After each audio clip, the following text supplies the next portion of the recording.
Crime takes on many faces. It targets many languages, creeds, and nationalities. It's almost as universal as law itself. Financial crime is no different. White-collar criminals prey on anyone they can fool, coax, or intimidate for a bit of cash. There's a reason most of us are rightfully weary of get-rich-quick schemes. And that reason is Charles Ponzi. November 13th, 1903. On the historic Boston docks, where Freemason-backed Sons of Liberty fought monopoly, another kind of businessman stepped foot. His voyage marked the last he would see of his native Italy for another 31 years. Following mass migration, he brought, in his own words, $2.50 in cash and $1 million in hopes. He spoke little English, but was able to give his name to immigration through a translator. Charles Ponzi, born Carlo Pietro Giovanni Guglielmo Tebaldo Ponzi in 1882, became the most infamous name recorded on that ledger. He would take on a few other names, including Carlo Blanca, Charles P. Bianchi, and Charles Ponci. Like his fellow emigrants, the Italian economy with limited financial mobility had little future for him. Ponzi tried a fairly normal immigrant life. He worked restaurants as a dishwasher and occasional cashier, living on premises and taking up English quite quickly. Though this was a slow, steady road to the American dream, Ponzi took a few detours. He shortchanged customers, leading to being fired. He emigrated to Canada. In Montreal, he learned French even faster than English. This placed him at St. James's Street, now Rue Saint-Jacques, Canada's Wall Street. This would be his first mingling with organized crime. His first job there was as a teller for Banco Zarossi, a savings bank geared towards Italian Canadians. After proving his lingual skills, Ponzi made manager. At this level, he oversaw a fraud orchestrated by Luigi Zarossi. Clients were guaranteed 6% growth of their savings. This promise, compounded with their remittance services and word of mouth, meant their clientele were mostly desperate new immigrants. Zarossi would skim remittances and savings accounts.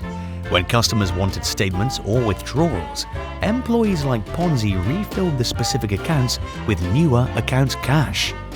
Few would notice, since it was unlikely that so many customers demanded immediate statements or withdrawals, nor to make accusations against fellow immigrants. This is not a story of Robin Hoods. This is a story of wolves in sheep's clothing. The scheme had been done for centuries, but Charles Ponzi would make it his. Throughout his journey, Ponzi kept his mother in Italy well appraised by mail. While Zarossi's scam was in full swing, major reform was made to postage.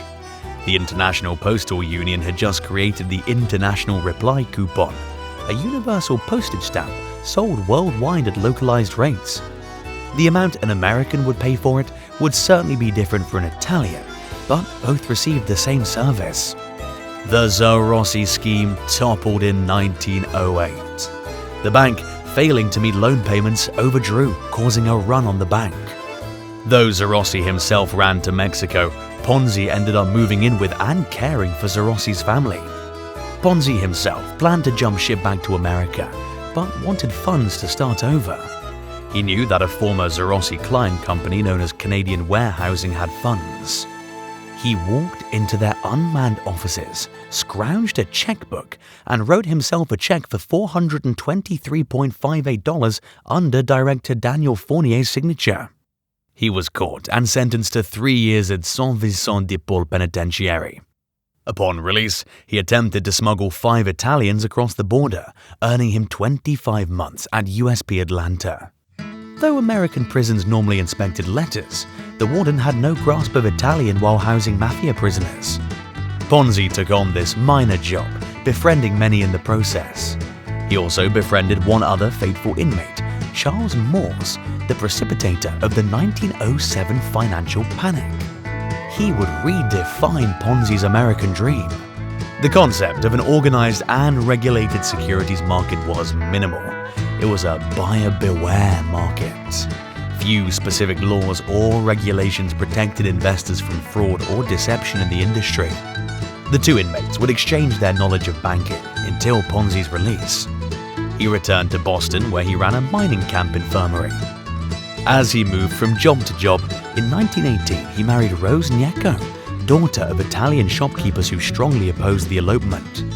After inheriting and losing that business in the post-war recession, he set up an office whose entire business model was selling business models to European investors.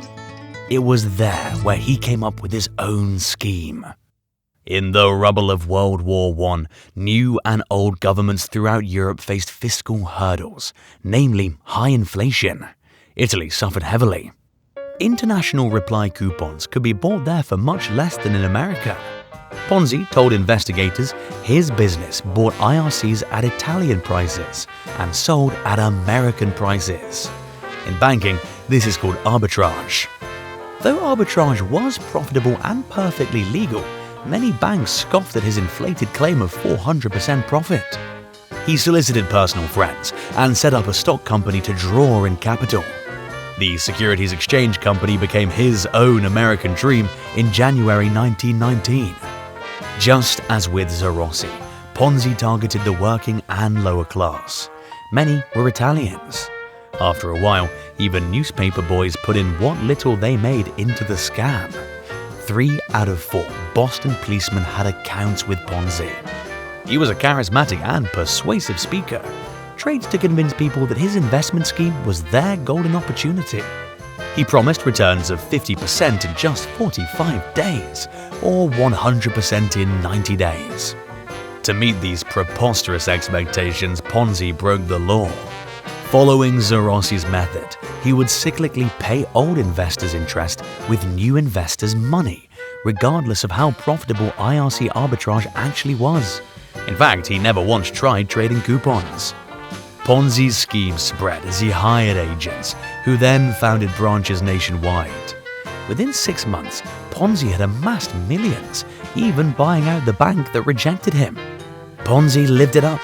He and Rose bought a $1 million mansion and owned equity in a macaroni company and vineyard.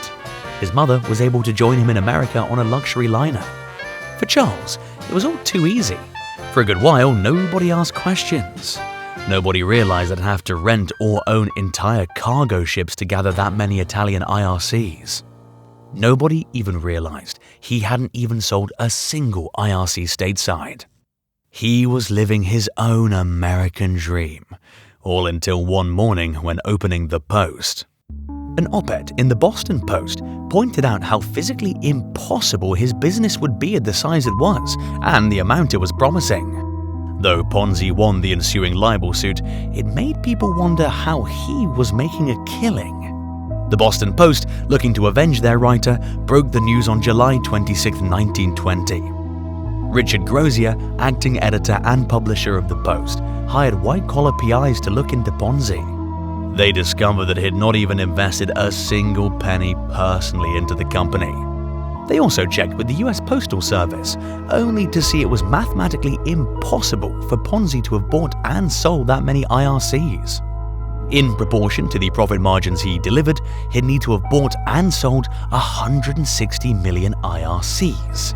There were only 27,000 in circulation. In fact, the USPS noted no decrease of sales for their IRCs, nor any increase for Italian sales anywhere close to Ponzi's investments. That day, there was a run on the bank. The Attorney General's office subpoenaed and audited the SEC's records, only to find a stack of index cards with names and amounts.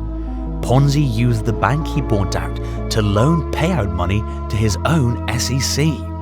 Almost overnight, Ponzi's name became synonymous with pyramid schemes. Ponzi tried hiring famous financial publicist William McMasters to clear his reputation. McMasters refused, calling Ponzi financially illiterate. He then went to Grozier and teamed up with him, supplying enough evidence to prove that it was all a lie. The evidence proved the SEC was not only endangering the finances of its customers, but the entire Massachusetts banking system. By Monday, August 9th, state investigators determined the run on SEC had certainly overdrawn his second bank. He accrued a minimum of $7 million in debt. On Wednesday, the Banking Commission seized the SEC. Simultaneously, the Post released what they found on his Canadian antics. As his lawyers advised an arrest warrant was imminent, Charles Ponzi surrendered to federal authorities investigating him for mail fraud. Though a federal judge granted him $25,000 bail for a mail fraud trial, state authorities arrested him on larceny. All in all, he faced 86 counts of mail fraud in federal court, as it used USPS to dupe investors. The Commonwealth of Massachusetts expected him to face 22 larceny charges in state court. Rose pleaded with Charles to save them the embarrassment and accept any plea bargain. Ponzi pled guilty and was sentenced to 5 years in federal prison. Though he believed that the state charges would then be dropped as part of some implied plea agreement, the state tried him on larceny anyway. He argued it was double jeopardy. The Supreme Court ruled that federal plea bargains have no jurisdiction at the state level, and Ponzi's state charges weren't double jeopardy, as they were separate charges against the same criminal acts. After defending himself pro se in 2 trials, a jury found him guilty and sentenced him to state prison for 9 years, after his federal sentence finished in October 1922. After being paroled federally in 1925, he moved to appeal his state conviction, gaining normal bail in the meanwhile. He jumped bail to Jacksonville, Florida, where he attempted another scheme, this time with swampland. There, a Florida court sentenced him to a year for securities fraud. While appealing that charge, he attempted a new identity in Tampa, trying to flee to Italy. After being discovered, the local sheriff extradited him back to Boston, where he served 7 more years for larceny. In 1934, he got deported to Italy before immigrating to Brazil and dying in poverty in 1949. Ponzi's scheme triggered closer examination of securities laws, eventually leading to the creation of the Securities and Exchange Commission, with more stringent laws to protect investors and maintain honest and orderly banking. His victims tried to recuperate their losses. As much as $20 million was lost in this scam. People of all nationalities and strata lost their homes, their savings, and their trust in the financial system. Federal authorities found it impossible to trace some money, as Ponzi kept no good records. It's hard to sum up the totality of what they lost. It may very well be impossible. What is possible to tally is what can be learned from this experience. A good living is never overnight. Hard work can easily be stolen or squandered. Similarity does not equal honesty. America is the land of opportunity, but you must choose the right ones.